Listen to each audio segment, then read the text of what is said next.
I'm amazed so far. I like already just the graphics, everything about it is just amazing. Good job, KFC. I'm ready. I am ready. Let's go.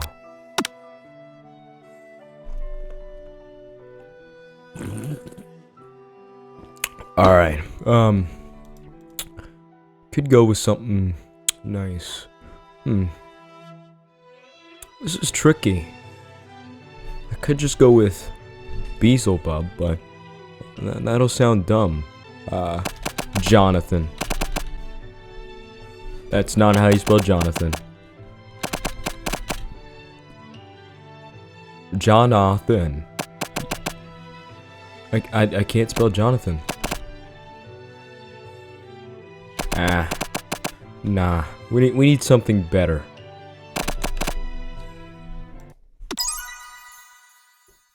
Oh, sexy already.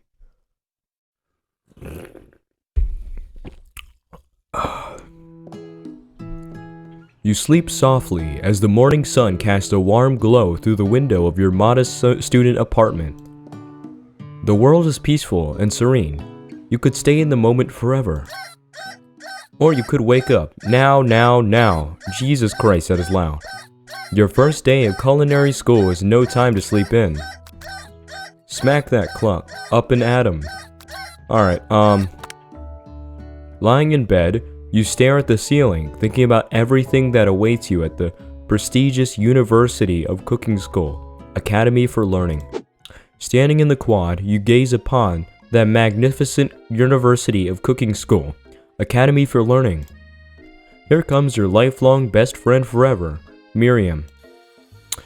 She is the most adorably awkward person you've ever met, and you absolutely love her for it. Good morning, Beezel. Aren't you excited for the first day of the rest of our lives? Actually, because I sure am, excited, a little nervous. Okay, a lot nervous. What the?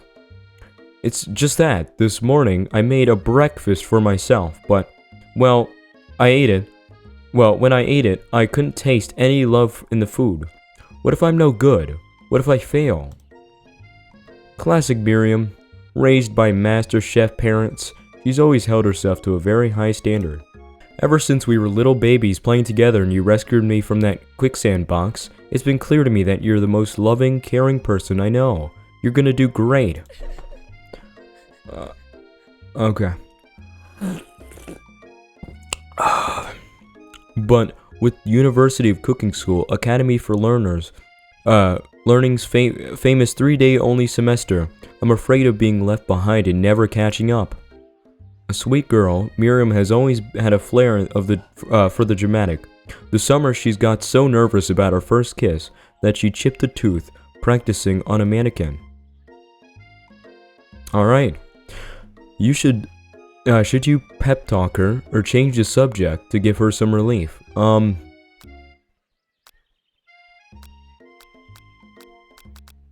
Who cares? It's hard to see Miriam like this, and frankly, quite exhausting. Rather than dwell on her anxiety, you try to change the subject to something more interesting. All summer you've been hearing rumors about a dreamy,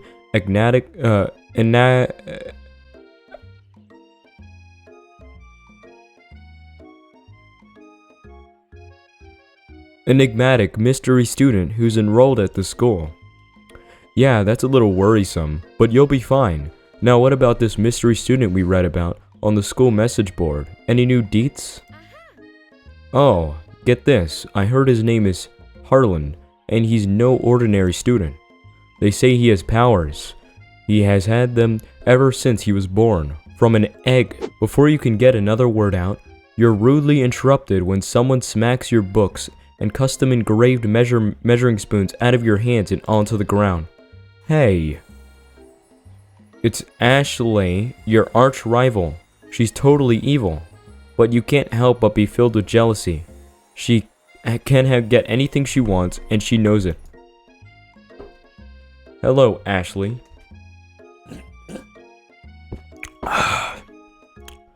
Oh, I didn't see you there, chicken shins. You leave Beezel Shins alone. They are perfectly normal shins. That's a bit rude. Ugh, you can't, did I just read that as ugh? Across the quad, you see Ashley's best friend, Van, the man, has stopped to look at his own reflection in the mirror. His pants are so tight that you can see him casually working out his glutes while he styles his hair. No lie, they're rockin' glutes. Alright, Van. You rang. You've never been sure what their arrangement is, but as long as you've known them, Ashley and Van have been just as close as you and Miriam, but substantially more devious. I can't believe the University of Cooking School Academy for Learners would ever allow people to attend, like you to attend as students. Fair enough. I know, right? You'd think they'd just hand us our diplomas now. Or maybe hire us on as professors. You amateurs could learn a lot from us. With the first day of school about to start, there's just not enough time to properly tell these two off. So you resist the urge. Let's go, Miriam. See you later, losers. As you approach the door, you see a goofy-looking kid pushing hard against the window directly next to it. My name is Pop. I was named after my Pop. He's old. Well, at least he's not dead. Could someone like this also be a student at the school? He must be one heck of a chef. Also, his name tag clearly says Bob, but I guess he's reading it upside down. Hi, Pop. I'm Beazle. So, are you gonna make me hold this door all day? Nope. A scruffy-looking pooch tastes the plate at the podium at the front of the class. Adorable. Now, quiet down, everyone. Who is this unreasonably cute pup, and why is he in our culinary class? You must be Sprinkles, head instructor and the CEO of UCSAL. Please call me Professor Dog.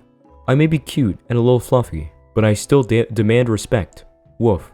What a cute dog is our professor. This must be the best school ever. I guess only a dog's nose is capable of picking up the nonsense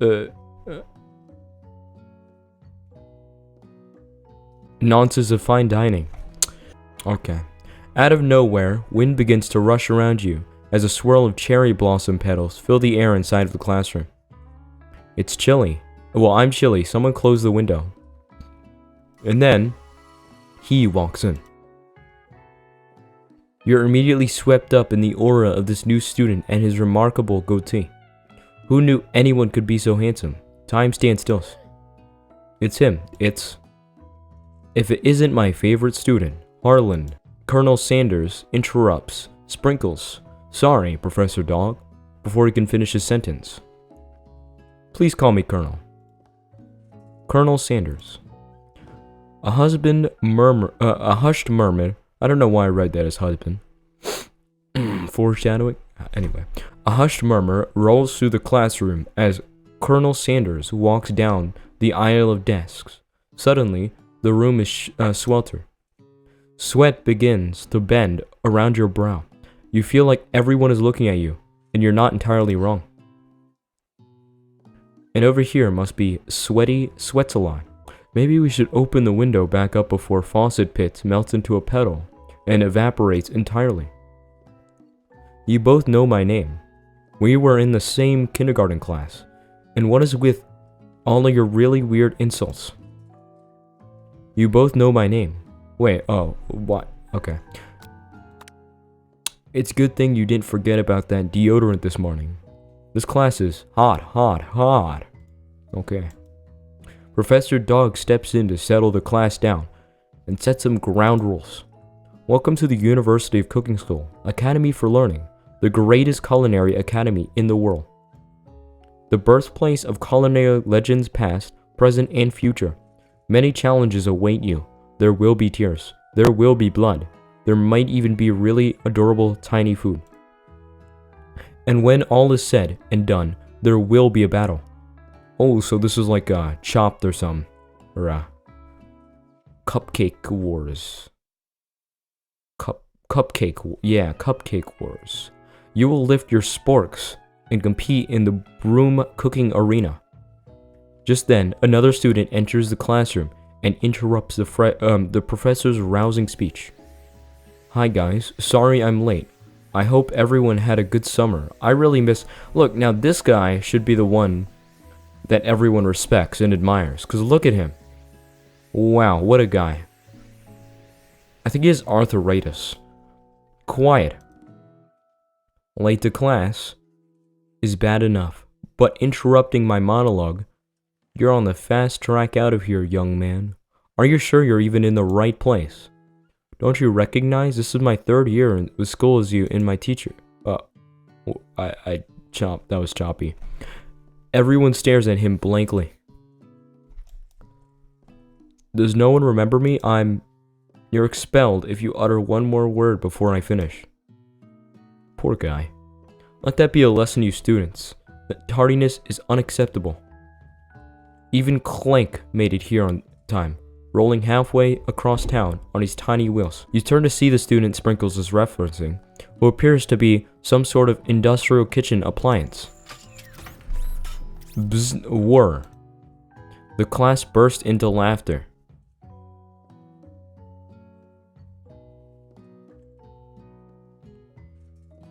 Sprinkles walks into the classroom as everyone stands in silence, in silent obedience. When he gets to you, he lifts his nose into the air and takes a deep sniff. Your diet is lacking. Based on what I'm picking up here, you definitely need a multivitamin.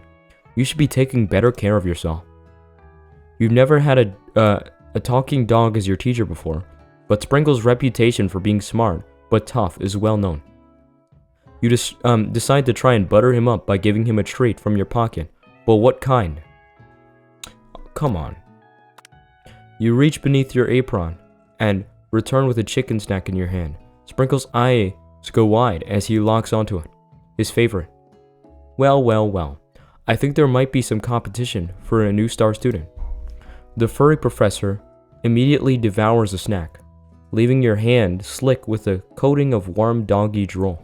As everyone rushes to claim their favorite seats, you're left standing at the front of the room. Only 2 options remain. Hey Beazle, there is still a seat here. It seemed that no one has claimed the seat next to me, if you're interested. 2 good options, but what will you choose?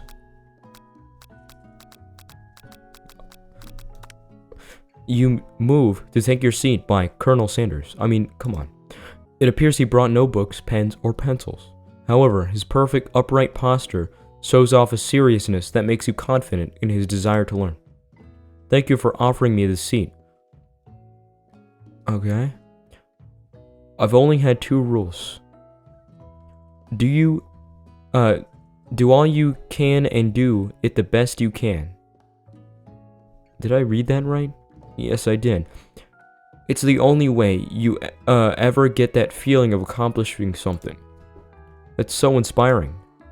A little off topic, you ask me, but okay. As soon as you settle down into your seat, the professor makes an announcement. Think fast. It's time for a pop quiz. Yay, a quiz about me. This incredibly important and surprisingly short quiz will tell me if you are ready for life at a culinary school. Keep your knife sharp and your focus sharper. Here comes question 1. If train A is traveling to point B and train B is traveling to point A, how important is it to wash your hands before cooking?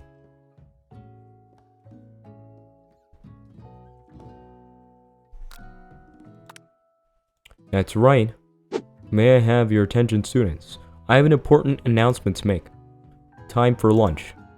Wow, the cafeteria is as nice as any restaurant you've ever eaten at. It makes sense that a school dedicated to cooking would also be serious about eating. A delicious fragrance wafts through the air and tickles the end of your nose. Your mouth waters. Do you smell that? That must be our lunch. It smells crazy good. Everyone, can I have your attention? Is it about lunch? No, I just wanted to apologize for my tardiness. You see, Howdy folks, I'd like to make an announcement. Hey, It's about lunch. Everyone cheers, but Shh. Lunch, lunch, lunch. She said, shh. In honor of the new semester, I have prepared something special to share with everyone for lunch. That must be the smell I smelled.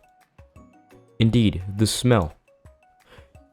You hold your breath, waiting to see what food this mysterious student has created. You've heard that he's very talented, but were the rumors true? Is this? Colonel Sanders lifts a large bucket above his head. Its contents glimmer in the light. Piled high are huge piles of chicken, breaded and fried to a crispy golden finish.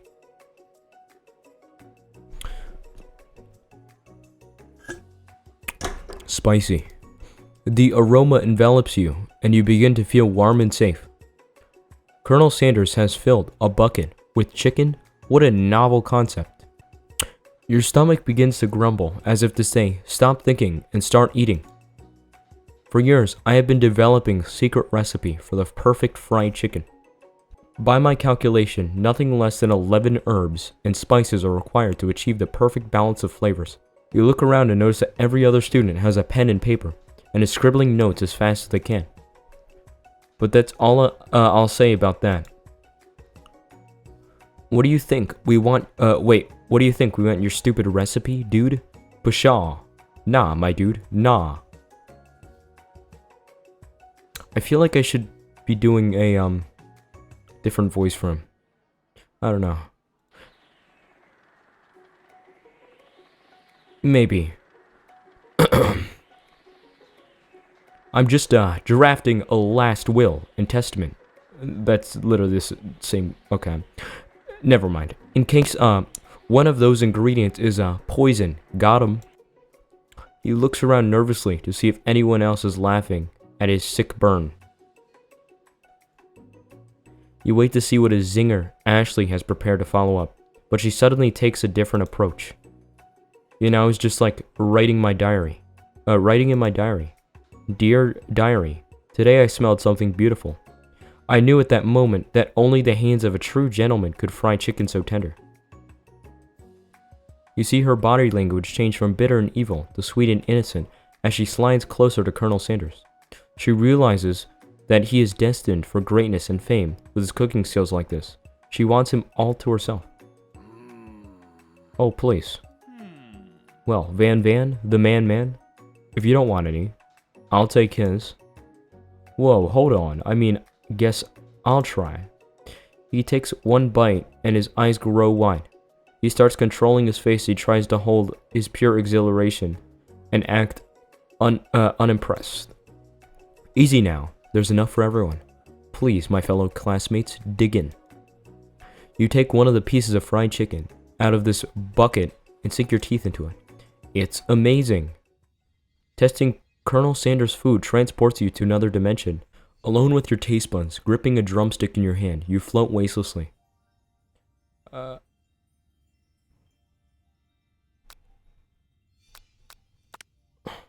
Somewhere up ahead, a bright light beckons you.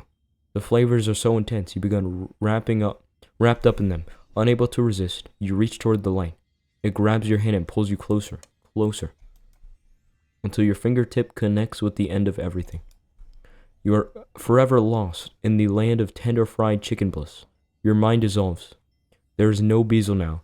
There is only herbs and spices. Though Miriam tries to revive you, she cannot. Game over. Epic. Well, on that note, I think I'm going to end that episode there.